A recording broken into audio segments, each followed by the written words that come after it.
نحمده ونصلي ونسلم على رسوله الكريم اما بعد فاعوذ بالله من الشیطان الرجیم بسم اللہ الرحمن الرحیم محمد رسول اللہ والذین معه اشداء علی الکفار رحماء بینہم تراہم رکعا سجدا یبتغون فضلا من اللہ ورضوانا سیماہم فی وجوہہم من اثر السجود ذالک مثلہم فی التوراۃ و مثلہم فی الانجیل صدق اللہ مولانا العظیم و صدق رسولہ النبی الکریم الامین ونحن علی ذالک من الشاہدین والشاکرین والحمد للہ رب العالمین۔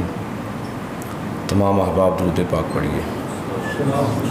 الصلاۃ والسلام علیک یا رسول اللہ وعلی آلک واصحابک وسلم یا حبیب اللہ۔ الصلاۃ والسلام علیک یا رسول اللہ وعلی آلک واصحابک وسلم یا حبیب اللہ۔ برادران اسلام، قرآن مجید فرقان حمید کی جو آیت مقدسہ میں نے آپ کی خدمت میں تلاوت کی ہے، پچھلے جمعۃ المبارک میں اسی آیت کے حوالے سے چند باتیں عرض کی تھی۔ آج بھی اسی موضوع کو ایک اور پہلو سے آپ کی خدمت میں عرض کرنا چاہتا ہوں۔ یعنی پچھلا جمعہ بھی اس پس منظر میں ہوا کہ پیغمبر علیہ الصلوۃ والسلام کے اصحاب یہ چنے ہوئے لوگ ہیں۔ جس طرح تمام انسانیت میں پیغمبروں کا خاص ایک مقام اور مرتبہ ہے کہ اللہ نے ان کو چنا ہے دعوت اور تبلیغ کے لیے، اپنا پیغام پہنچانے کے لیے، اور پیغمبروں میں حضور صلی اللہ علیہ وسلم کا خصوصی طور پر انتخاب، اور آپ خاتم النبیین ہیں۔ اسی طرح آپ صلی اللہ علیہ وسلم کے اصحاب، دیکھیں اب حضور کے بعد کسی پیغمبر و نبی نے نہیں آنا، اس لیے آپ صلی اللہ علیہ وسلم کو ایسے صحابہ کی سنگت عطا فرمائی گئی کہ جنہوں نے انبیاء کی مثل کام کیا۔ کئی صحابہ کے بارے میں تو آپ نے یہ روایتیں سنی ہیں علماء سے کہ اگر حضور نے فرمایا میرے بعد کوئی نبی ہوتا تو فلاں ہوتا، تو انبیاء جیسے اوصاف اور وہ خدمات وہ صحابہ کرام نے انجام دی۔ چنے ہوئے لوگ ہیں یہ، اور یہ ان کی عظمت اور ان کی شان قرآن مجید میں جگہ جگہ آپ کو بکھری ہوئی ملے گی۔ میں نے ایک آیت کا انتخاب محض اس کی جامعیت کی وجہ سے کیا ہے، ورنہ بہت ساری آیتیں ہیں۔ لقد رضی اللہ عن المؤمنین، یہ صلح حدیبیہ کے موقع پر کہ اللہ ان لوگوں سے راضی ہو گیا ہے، وہ لوگ جنہوں نے صلح حدیبیہ کے موقع پر حضور کی بیعت کی، اللہ ان لوگوں سے راضی ہے جنہوں نے پیغمبر علیہ الصلوۃ والسلام کے ساتھ بدر، احد اور خندق اور دیگر معرکوں کے اندر حصہ لیا ہے۔ کتنے صحابہ ہیں جن کو اللہ کے نبی صلی اللہ علیہ وسلم نے خود جنت کی بشارت عطا فرمائی ہے۔ کتنے صحابہ ہیں جن میں سے بہت ساروں کی آپ نے انفرادی طور پر شان بیان فرمائی۔ کچھ کو ہم عشرہ مبشرہ کہتے ہیں، کچھ اہل بیت میں ہے، کوئی کسی اور کیٹیگری کے اندر آتا ہے۔ تو یہ بڑے منتخب اور چنے ہوئے لوگ تھے۔ ان کی عظمت اور شان کا اعتراف کیے بغیر اور ان کو نظر انداز کر کے ہم اسلام تک پہنچ ہی نہیں سکتے۔ یہ ایک پہلو ہے۔ اچھا، دوسرا پہلو یہ ہے کہ نبی کریم صلی اللہ علیہ وسلم کے جو اصحاب ہیں، یہ آپ ذرا یہ سوچیں کہ حضور صلی اللہ علیہ وسلم استاد ہیں، نبی اور پیغمبر بھی ہیں اور معلم بھی ہیں، ایک پوری یونیورسٹی ہے کہ جس میں عام طور پر کیا ہوتا ہے، میں بھی ایک کالج میں استاد ہوں، میرا اسلامیات شعبہ ہے، باقی چیزیں مجھے اس طرح نہیں آتی، میں ان پر حاوی نہیں ہوں، بلکہ اسلامیات میں بھی ہم ایم اے کی سطح پر 10 سبجیکٹ پڑھاتے ہیں تو اس میں سے 1-2 نسبتاً مجھے بہتر آتے ہیں، باقی کے بارے میں میرا مطالعہ شاید اتنا نہ ہوگا۔ ڈاکٹر زاہد احمد شیخ صاحب موجود ہیں، یہ وہاں پر ایم اے کو قرآن مجید پڑھاتے ہیں، تو یہ اس میں ان کی اسپیشلائزیشن ہے، باقی میں شاید میرا گمان یہ ہے کہ شاید اس طرح یہ حاوی نہیں ہوں گے جس طرح قرآن مجید کے مضامین پر حاوی ہیں۔ تو اس کا مطلب یہ ہوا کہ یہ اسپیشلائزیشن ہوتی ہے اساتذہ کی بھی، اور ظاہر ہے کہ اس کے اثرات آگے شاگردوں پر بھی پڑتے ہیں۔ لیکن قربان جائیے پیغمبر اسلام حضور سید عالم صلی اللہ علیہ وسلم پر کہ جو انما بعثت معلما کا پیغام لے کر آئے ہیں، معلم بن کر تشریف لائے ہیں، اور ایسے معلم ہیں کہ جن کی اسپیشلائزیشن کسی ایک پہلو سے نہیں ہے، بلکہ ان کی اسپیشلائزیشن کو اگر آپ نے دیکھنا ہے تو صحابہ کرام کی زندگیوں کو دیکھیں کہ کسی کو کیا بنا دیا اور کسی کو کیا بنا دیا۔ اس سے پتہ چلتا ہے کہ درخت کی اصل پہچان اس کے پھل سے ہوتی ہے۔ تو پیغمبر علیہ الصلوۃ والسلام وہ باغ بہارہ ہیں کہ جن سے وابستہ لوگ ایسے لوگ ہیں کہ کسی کو حضور کی صحبت کے نتیجے میں کوئی خاص ذوق نصیب ہوا اور کسی کو کوئی خاص دوسرا ذوق نصیب ہوا، اور اللہ رب العزت نے لوگوں کا اس طرح انتخاب کیا کہ انہوں نے پیغمبر علیہ الصلوۃ والسلام سے وہ چیزیں اخذ کیں، اور ایک دین کے اندر ایک مستقل روایت کے ماخذ وہ لوگ بن گئے۔ میں بالکل مختصر وقت میں چند پہلوؤں کی طرف آپ کی توجہ دلاؤں گا کہ یہ صحابہ جو تھے یہ کس طرح کے ذوق تھے ان کے، اور اس سے آپ نے جو بات سمجھنی ہے وہ یہ ہے کہ صحابہ نے یہ ذوق رسول اللہ صلی اللہ علیہ وسلم سے اخذ کیا ہے۔ گویا کہ یہ اپنے استاد، اپنے معلم اور اپنے مربی، ان کی فکر کے نمائندہ بن کر سامنے ہمارے آتے ہیں۔ تو صحابہ کے بہت سارے ذوق، مثلا آپ دیکھیے کہ بعض صحابہ کا ذوق خالصتاً دعوتی اور تبلیغی ہے کہ ان لوگوں نے باقی میدانوں میں ہو سکتا ہے وہ آپ کو پیچھے نظر آئیں، لیکن دعوت اور تبلیغ کے میدان میں وہ آپ کو بہت آگے نظر آئیں گے۔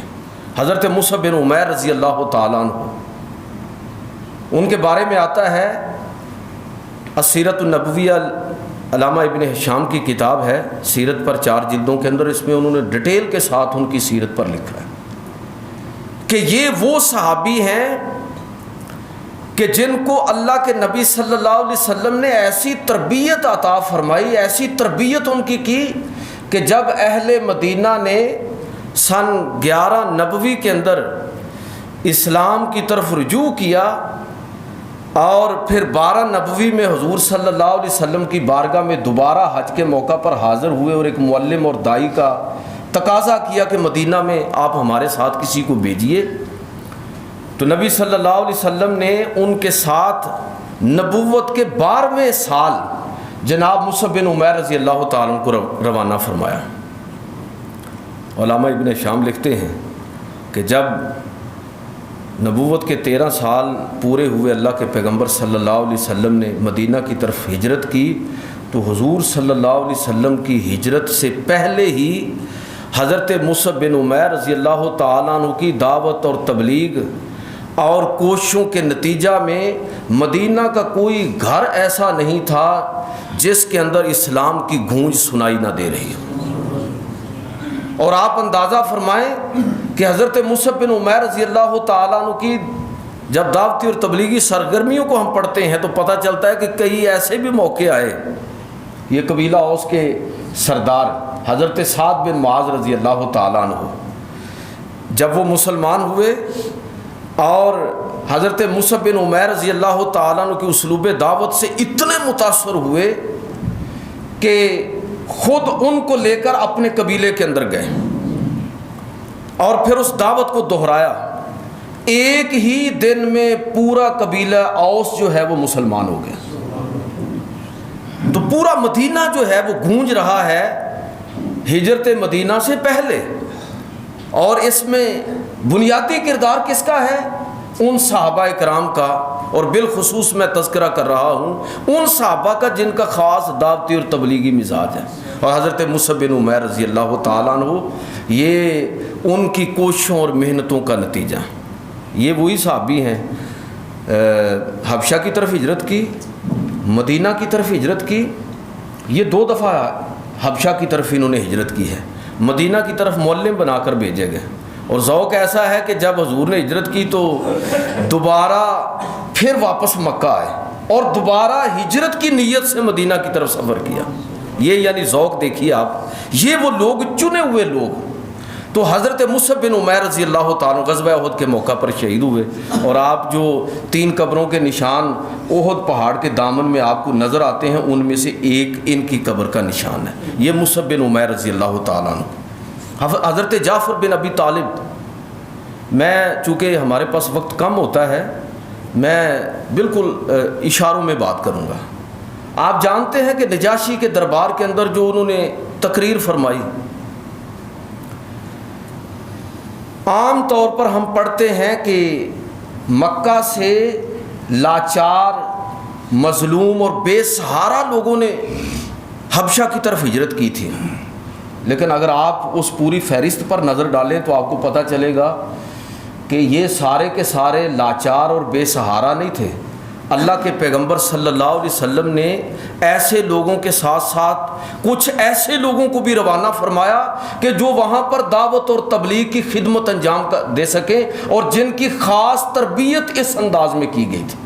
اور آپ جانتے ہیں پھر نجاشی کے دربار کے اندر مسند احمد کی روایت ہے، اور سیرت ابن ہشام کے اندر بھی یہ روایت تفصیل کے ساتھ موجود ہے کہ جب نجاشی نے سوال کیا کہ تمہارے پیغمبر کس چیز کی دعوت دیتے ہیں، تو جناب جعفر بن ابی طالب رضی اللہ تعالیٰ عنہ نے توحید و رسالت، اخلاقیات اور بنیادی اسلام کے تصورات پر ایک بلیغ خطبہ ارشاد فرمایا، اور اس خطبے اور تقریر کے نتیجے میں کتنے لوگ، نجاشی خود اور اس کے دربار کے اندر دیگر لوگ، اور پھر حبشہ کے اندر کتنے لوگ ان لوگوں کی دعوت کے نتیجے میں مسلمان ہوئے۔ اگر آپ تاریخ کا مطالعہ کریں تو آپ کو پتہ چلے گا کہ جب مہاجرین حبشہ مدینہ واپس آئے تھے، جب حالات ٹھیک ہو گئے، تو صرف 50-51 لوگ تو مسلمان حبشی جو تھے وہ ان کے ساتھ آئے تھے، اور وہاں کتنے لوگ مسلمان ہو چکے تھے۔ میں کہنا یہ چاہتا ہوں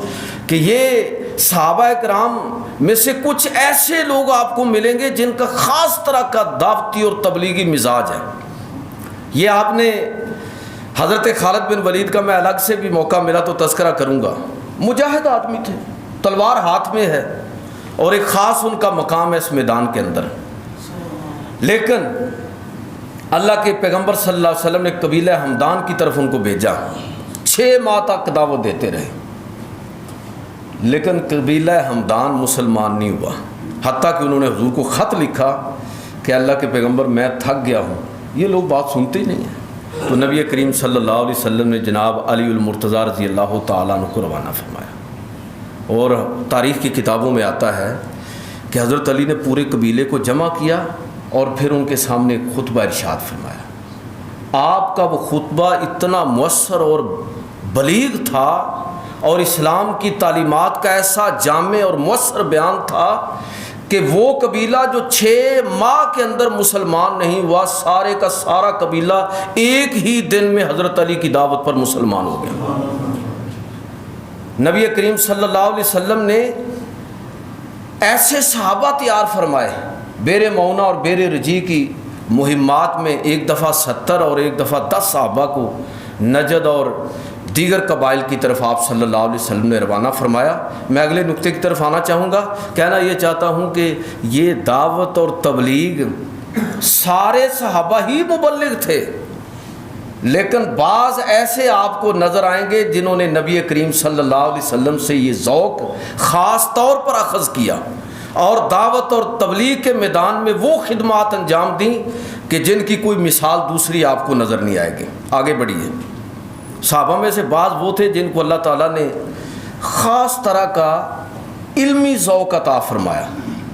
اب ان لوگوں کے ذریعے اللہ رب العزت نے اپنے دین کو کس طرح محفوظ کیا ہے، اپنے پیغمبر کی سنتوں اور حدیثوں کو کس طرح محفوظ کیا ہے، میں صرف خلاصہ عرض کروں گا کہ حضرت ابو ہریرہ رضی اللہ تعالیٰ عنہ 5374 حدیثیں ان سے مروی ہیں۔ حضرت ابو ہریرہ، ذرا نوٹ کرتے چلے جائیے گا، میں ایک جملے میں صرف تبصرہ کروں گا۔ حضرت عائشہ رضی اللہ تعالیٰ عنہ 2210 حدیثیں ان سے مروی ہیں۔ حضرت عبداللہ ابن عباس 2660 حدیثیں ان سے ہم تک پہنچی ہیں۔ حضرت عبداللہ ابن عمر رضی اللہ تعالیٰ عنہ 1630 حدیثیں ان کے ذریعے ہم تک پہنچی ہیں۔ حضرت جابر بن عبداللہ رضی اللہ تعالیٰ عنہ 1560 حدیثیں ان کے ذریعے امت کو ملی ہیں، اور حضرت انس بن مالک رضی اللہ تعالیٰ عنہ 1286 حدیثیں، ابو سعید خدری رضی اللہ تعالیٰ عنہ 1170 حدیثیں ان کے ذریعے ہمیں ملی ہیں۔ یہ صحابہ میں سے سارے صحابہ کا یہ ذوق علمی تھا، فہم دین کے حوالے سے وہ حریص بھی تھے، لیکن اللہ رب العزت نے کچھ خاص لوگوں کو اس مقصد کے لیے چنا، اور انہوں نے پیغمبر علیہ الصلوۃ والسلام کی اس روایت کو اس انداز میں محفوظ کیا کہ جس کی کوئی دوسری مثال موجود نہیں ہے۔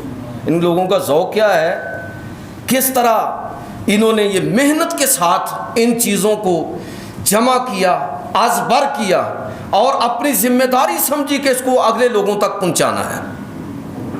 حضرت ابو ہریرہ رضی اللہ تعالیٰ عنہ کے بارے میں آتا ہے، یہ فتح خیبر کے موقع پر مسلمان ہوئے، لگ بھگ 3.5 سال، 3.25 سال کے قریب ان کو وقت ملا حضور کے ساتھ، لیکن وہ وقت انہوں نے خود بیان کیا کرتے تھے۔ 58 ہجری میں ان کا انتقال ہوا۔ فرمایا کرتے تھے کہ جب میں مسلمان ہوا تو اس کے بعد دن ہو یا رات ہو، دھوپ ہو یا چھاؤں ہو، موسم کی شدت کچھ بھی ہو، میں ہر حال میں پیغمبر علیہ الصلوۃ والسلام کے ساتھ لگا رہا۔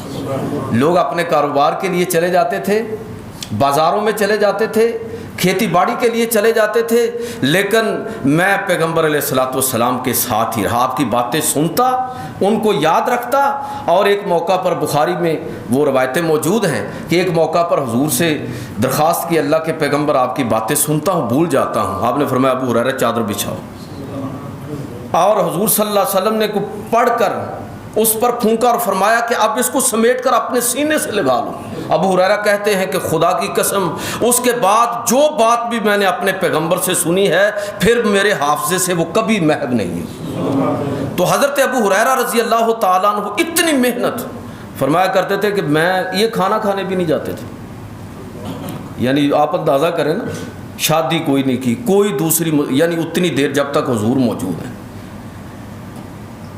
کوئی مصروفیت نہیں رکھی۔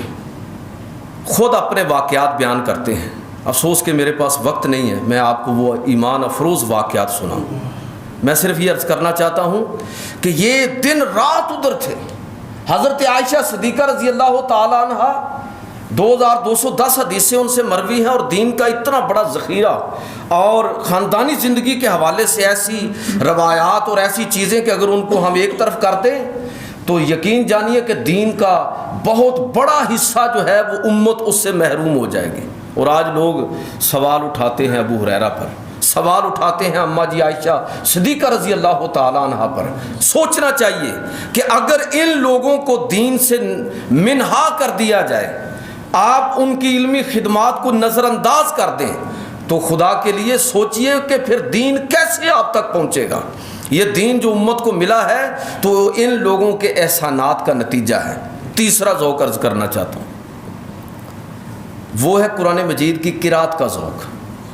یہ بعض صحابہ کا خاص ہی ذوق تھا، سارے صحابہ قرآن پڑھتے تھے، لیکن بعض لوگوں کا خاص ذوق ہوتا ہے۔ آپ دیکھتے ہیں کہ میں قرآن پاک پڑھتا ہوں تو میں اس چیز کا اعتراف کرتا ہوں کہ میں تو ایسے قرآن پاک پڑھتا ہوں جس طرح پنجابی پڑھ رہا ہوتا ہے آدمی، اس لیے کہ میں فن قرات سے آشنا نہیں ہوں۔ بہت ساری چیزوں کو قرآن مجید کے حوالے سے ان نزاکتوں کے ساتھ نہیں جانتا جس طرح ہمارے قاری صاحب جانتے ہیں۔ یہ خاص ذوق ہے جو اللہ نے لوگوں کو عطا کیا ہے، کسی کو ایک ذوق دیا، کسی کو دوسرا ذوق دے دیا۔ ہر ذوق قابل قدر ہے۔ صحابہ میں سے بعض وہ تھے کہ حضرت ابی بن کعب رضی اللہ تعالیٰ عنہ کے بارے میں آتا ہے کہ حضور نے ان کے بارے میں فرمایا کہ اقرأہم ابی، ابی بن کعب میرے صحابہ میں سب سے زیادہ قرآن مجید کو اچھے اور خوبصورت انداز میں پڑھنے والے ہیں۔ اور ایک روایت کے مطابق یہاں تک آتا ہے ابی بن کعب سے کہا کہ مجھے اللہ تعالیٰ نے حکم دیا ہے کہ تمہیں قرآن پاک سنو۔ انہوں نے عرض کی، رونے لگے، رکت آ رہی ہوگی کہ اللہ کے پیغمبر کیا اللہ تعالیٰ نے میرا نام لے کر یہ فرمایا ہے؟ تو نبی کریم صلی اللہ علیہ وسلم نے فرمایا کہ ہاں، اور پھر آپ صلی اللہ علیہ وسلم نے ان کے سامنے سورۃ البینہ کی تلاوت فرمائی۔ یہ ابی بن کعب رضی اللہ تعالیٰ عنہ جن سے چھپ کر قرآن پڑھ رہے ہوتے تو اللہ کے پیغمبر صلی اللہ علیہ وسلم ایک دفعہ گزر رہے تھے، ان کے گھر کے قریب سے اندر سے قرآن پڑھنے کی آواز آئی، اللہ کے پیغمبر ادھر ہی رک گئے اور گویا کہ ایک لحاظ سے چھپ کر ان کا قرآن پاک سنتے رہے۔ یہ خاص ذوق ان کا۔ معاذ بن جبل رضی اللہ تعالیٰ عنہ کے بارے میں آتا ہے کہ قرآن کے آداب میں ہم کیا پڑھتے ہیں؟ ہماری طرح کے لوگ آداب میں ہی رہتے ہیں کہ جی وضو کریں گے، قبلہ رخ بیٹھیں گے، اچھا لباس پہنیں گے اور بڑے اہتمام کے ساتھ تلاوت کریں گے، یہ آداب ہیں اور اس کا لحاظ بھی کرنا چاہیے۔ لیکن بعض لوگوں کا ذوق مختلف ہوتا ہے، وہ اس اہتمام کے علاوہ اپنے ذوق کا مظاہرہ بھی کرتے ہیں۔ معاذ بن جبل رضی اللہ تعالیٰ عنہ کے بارے میں آتا ہے کہ وہ چلتے پھرتے ہر لمحہ قرآن پاک کی تلاوت کیا کرتے تھے۔ اور یہ صحابہ جن کا میں تذکرہ کر رہا ہوں کہ معاذ بن جبل رضی اللہ تعالیٰ عنہ، حضرت ابو موسیٰ الاشعری رضی اللہ تعالیٰ عنہ کہ جن کے بارے میں روایات میں آتا ہے کہ پیغمبر علیہ الصلوۃ والسلام ان سے قرآن پاک نہ صرف سنا کرتے تھے بلکہ فرمایا کرتے تھے کہ اے ابو موسیٰ، تمہاری آواز کے اندر وہی لے ہے جو حضرت داؤد علیہ الصلوۃ والسلام کا خاصہ ہے۔ حضرت داؤد علیہ الصلوۃ والسلام کہ وہ بڑے خوبصورت انداز میں اور اپنی اللہ کی طرف سے جو ان کو خاص آواز عطا ہوئی تھی، اس کے اندر جب وہ زبور کا تذکرہ کرتے، زبور کی تلاوت کرتے، تو روایات کے اندر آتا ہے کہ وادیاں اور چرند اور پرند ہر چیز ایسے لگتا تھا کہ وہ اپنی جگہ پر رک گئی ہو۔ تو یہ خاص ذوق حضرت ابی بن کعب رضی اللہ تعالیٰ عنہ، آپ جانتے ہیں کہ حضرت عمر رضی اللہ تعالیٰ عنہ کے دور حکومت میں جب انہوں نے یہ محسوس کیا کہ یہ جو رمضان کی تراویحیں ہیں یہ اہتمام کے ساتھ ہونی چاہیے، تو اسلامی تاریخ میں پہلی تراویح اور پہلا مصلی مسجد نبوی میں سنانے کا اعزاز بھی ابی بن کعب رضی اللہ تعالیٰ عنہ کو حاصل ہے۔ اس کا مطلب یہ ہوا کہ قیامت تک جو لوگ بھی اس ذوق کے مطابق قرآن کے ساتھ جڑے ہوئے ہوں گے، گویا کہ وہ ان صحابہ کرام کے نقش قدم پر ہیں۔ میں آگے چلتا ہوں۔ چوتھا ذوق کہ بعض صحابہ کا بڑا ایک دلچسپ ذوق یہ تھا کہ وہ فتنوں کی پیش بندی کے حوالے سے ان کا خاص ذوق تھا۔ وہ فتنوں کو بھانپ لیتے تھے پہلے ہی اور ان کے تدارک کی کوشش کرتے تھے۔ یہ کئی مثالیں آپ کے ذہن میں ہیں۔ حضرت ابوبکر صدیق رضی اللہ تعالیٰ عنہ کے بارے میں آتا ہے کہ جب انہوں نے مانعین زکوٰۃ کے خلاف جہاد کا حکم دیا تو عام طور پر ہمارے لوگ کہتے ہیں جی حضرت ابوبکر صدیق کے دور میں کچھ لوگوں نے زکوٰۃ کا انکار کر دیا۔ زکوٰۃ کا انکار نہیں کیا تھا، ان لوگوں کا خیال یہ تھا کہ حضور کے وصال کے بعد اب زکوٰۃ مرکز کو دینا ضروری نہیں ہے، ہم زکوٰۃ خود اکٹھی کریں گے اور ادھر اپنے لوگوں میں تقسیم کر لیں گے۔ جب اسلامی ریاست قائم ہو، مسلمانوں کا امیر اور خلیفہ، تو پھر ان کے لیے مناسب یہی ہے کہ وہ اپنی زکوٰۃ مرکز کو ادا کریں گے۔ یہ بات ذہن میں رہے۔ لیکن یہاں چونکہ ہمارے ہاں وہ معاملات نہیں ہیں، اس لیے لوگ اپنے طور پر زکوٰۃ تقسیم کرتے ہیں، اس میں بھی کوئی حرج نہیں ہے۔ لیکن وہاں ایک نظم قائم ہے، لوگوں نے زکوٰۃ کا انکار نہیں کیا بلکہ زکوٰۃ کو روکا ہے کہ ہم اپنی مرضی کے ساتھ اپنی ثوابدید کے مطابق اس کو خرچ کریں گے۔ اور حضرت عمر فاروق رضی اللہ تعالیٰ عنہ جیسے لوگ بھی حضرت ابوبکر سے کہنے لگے کہ یہ کوئی اس زکوٰۃ کا انکار تو نہیں کر رہے، یہ کوئی کلمے کا انکار تو نہیں کر رہے، اسلام تو پھر تو نہیں رہے، تو آپ ان کے خلاف جہاد کا اعلان مت فرمائیے۔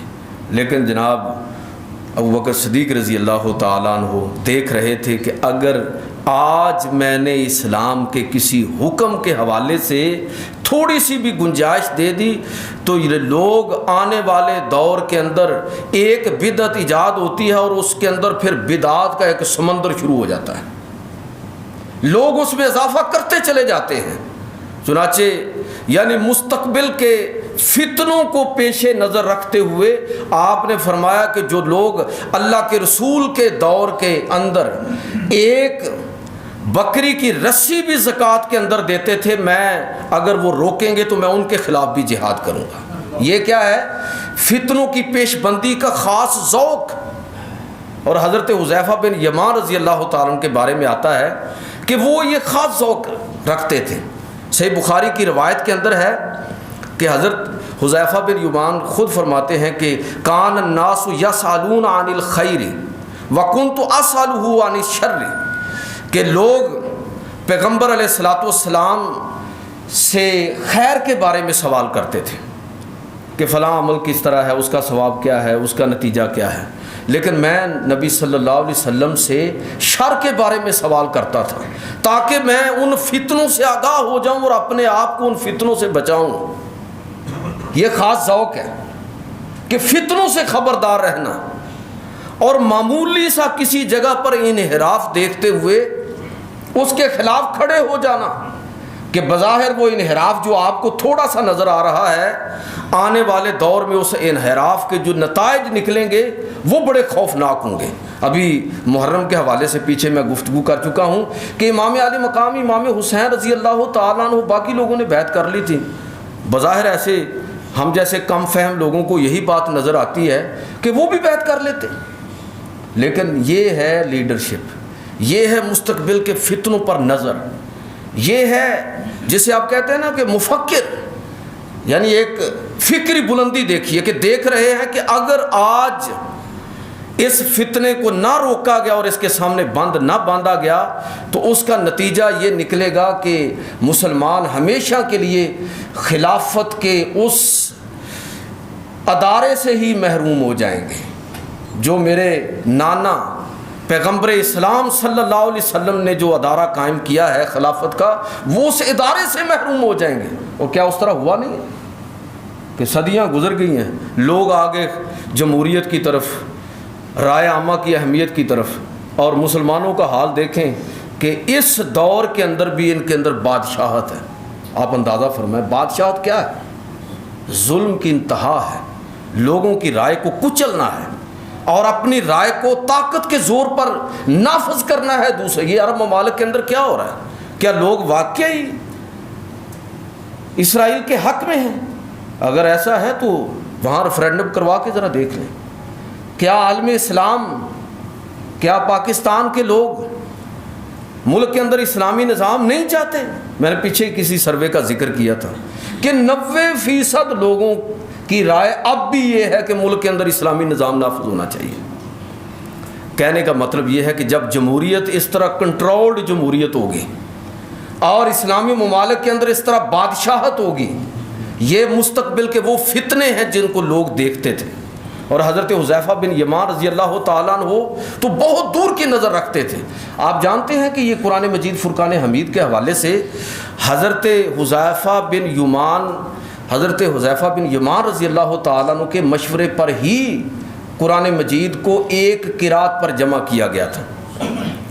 بھائی قرآن مجید لوگ پڑھتے تھے، جس طرح آپ کی پنجابی زبان ہے نا، تو پنجابی زبان کا یہ لہجہ جو آپ بولتے ہیں یہ ماجی لہجہ ہے جو ہم بولتے ہیں، اور جنوبی پنجاب کی طرف چلے جائیں تو سرائکی لہجے کے اندر بات کرتے ہیں، اور اگر آپ اس طرف چلے جائیں تو ہندکو لہجہ ہے اور کئی اور لہجے بھی ہیں۔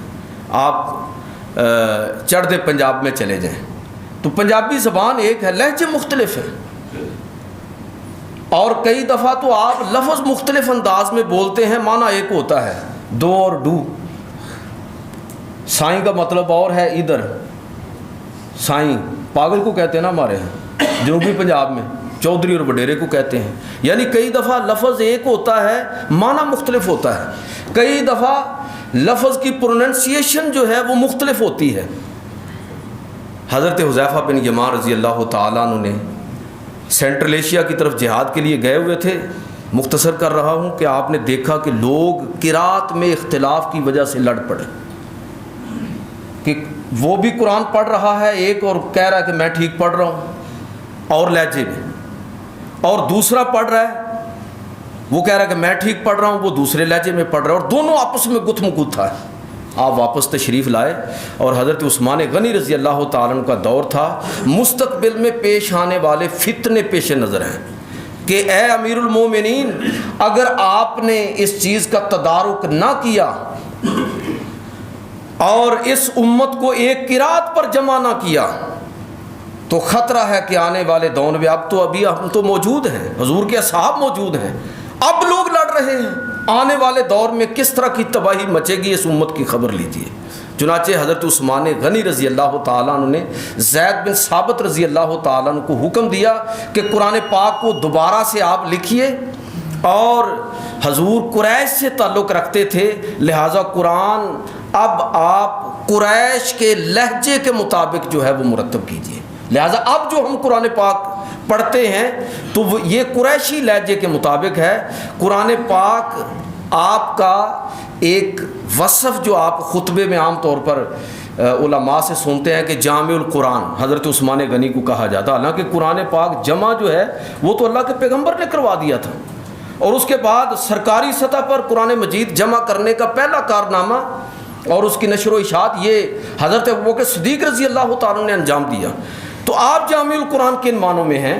آپ جامع القرآن ان معنوں میں ہیں کہ آپ نے پوری امت کو ایک قرات اور ایک لہجے پر جمع کیا. اور یہ مشورہ کس نے دیا؟ حذیفہ بن یمان. میں کہنا یہ چاہتا ہوں کہ صحابہ میں کچھ لوگوں کا ذوق آپ کو یہ نظر آئے گا کہ وہ مستقبل کے فتنوں پر نظر رکھتے ہیں. تو آج بھی اگر کوئی شخص اس مائنڈ سیٹ کے ساتھ امت کے حالات کا مشاہدہ اور اپنی آراء اور اپنے نقطہ نظر کا ذکر کرے تو گویا کہ وہ اسی رستے پر ہے اور ان لوگوں کو اپنا امام بنا رہا ہے جو صحابہ اکرام میں سے یہ ذوق رکھتے تھے.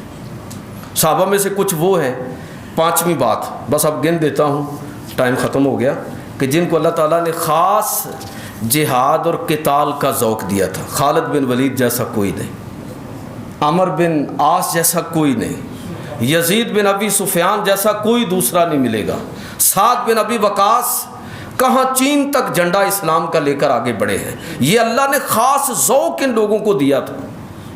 آگے بڑھیے, ایک اور ذوق کہ شعر و شاعری یعنی میڈیا وار. آج کی جو میڈیا وار ہے وہ کیا ہے؟ صحافت ہے, الیکٹرانک میڈیا ہے, پرنٹڈ میڈیا ہے, یہ آج کی میڈیا وار ہے. سوشل میڈیا ہے, انٹرنیٹ ہے, یہ جدید ذرائع ہے. لیکن آپ صحابہ کے حالات پڑھیے, آپ کو پتہ چلے گا کہ کچھ لوگ خاص اس ذوق کے تھے جو اس دور کے حالات کو مد نظر رکھتے ہوئے اسلام کے دفاع کے لیے کھڑے ہوئے. حسان بن ثابت رضی اللہ تعالیٰ عنہ, عبداللہ بن رواحہ, اور اس جیسا کتنے بیسیوں صحابہ. اور بعض صحابہ وہ تھے کہ جن کو اللہ رب العزت نے خاص صوفیانہ مزاج عطا فرمایا تھا. حضرت ابو ذر غفاری رضی اللہ تعالیٰ عنہ. وقت نہیں ہے کہ میں ان کی فکر کے حوالے سے بات کروں, اور کئی صحابہ ایسے تھے جن کو اللہ تعالیٰ نے فہم دین کا خاص ذوق عطا. سب کو دین کا فہم تھا, لیکن سوال کس سے کرتے تھے؟ حضرت عائشہ سے. سوال کس سے کرتے تھے؟ علی المرتضیٰ رضی اللہ تعالیٰ عنہ سے. سوال کس سے کیا جاتا ہے؟ عبداللہ ابن عباس, عبداللہ ابن مسعود, عبداللہ ابن عمر رضی اللہ تعالیٰ عنہ, اور ان جیسے صحابہ سے سوال کیا جاتا تھا کہ جنہوں نے دین کے ایک ایک جز کو پڑھا ہے, سمجھا ہے, اس کو ہضم کیا ہے اور امت کے اندر اس کو شائع کیا ہے. تو میرے بھائیوں, صحابہ کرام وہ عظیم ہستیاں ہیں کہ جن کو اللہ رب العزت نے اس دین کی نصرت کے لیے چنا. ان لوگوں کی خدمات کا اعتراف کیے بغیر صحیح بات یہ ہے کہ دین کی حقیقت تک پہنچنا ہمارے لیے ممکن نہیں ہے. اللہ تعالی ہمیں صحابہ کرام کی قدر کرنے کی توفیق عطا فرمائے.